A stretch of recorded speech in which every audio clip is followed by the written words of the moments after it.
Indian Army na kuki lalhoba singda kulai pisinduna maite lalhoba singda landa hale haina NSTNIM na thamlakiba statement adugi achum aran pung nifunipan gi manungda Manipur lenga ki security advisor Kuldip Singh na miyamda khangan gadabani haina Shiv Sena Manipur gi President M Tombi na taksilakli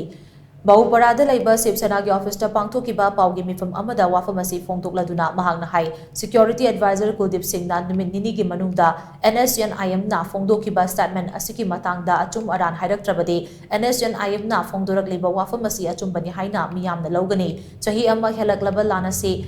Maite amadi kuki furup anigi marakta soknaba lan oizarabasu haujekte tapna tapna lan asigi mari makong sing mayek sengba hengalakli lan asida external aggression yaure haibagi chapchaba kudam changdam kaya ama fanglabasu ngasi faubada center na isu asida khut thabagi mahut proxy war ama chatharakpagi mami ama chauna tari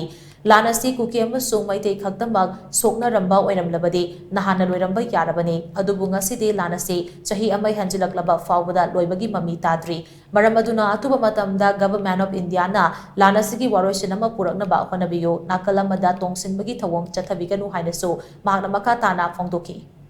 Loire Manipur se miyoi lising umugi mathakta relief camp ta lei kari sadana hingimno mayum magai loine tumna mai chakraba masagi maram lamne haibdu adugi jaga du karai dono khudomi thila tawon haibdu khangdraba adu khoi somu unite oidabagi moong se kachin koya dagi amadam dagi yam taeba sentiment si loine soknareba ana thu matamda leiba state government sina tongan no political party punamak athu matamda khoi mifam ama kawbiraga Manipur gi leiba hujiki tangdu leita da phim se masi kaidau sike ba khoi khanna matam ore rajniti ko khudong chaba amata launu nabu lambi da thibi gano Manipur ungtang kanminagi se akhoi punne hingmin se na haib tarbodi akhoi gi leiba hujiki mang da taru samesya punamak se ase amaga akhoi gi khenaba leitana tang faminaba ama change leiba state government sida aina thamjaningbadi akhoi ungtang punjalaga akhoi gi lamdam sida thoi wathok lamthok yam se akhoi su pangmu yaw pangjege aduga government matom da inthok komsi parja miyam su government na torku thawakta akhoi mateng pangse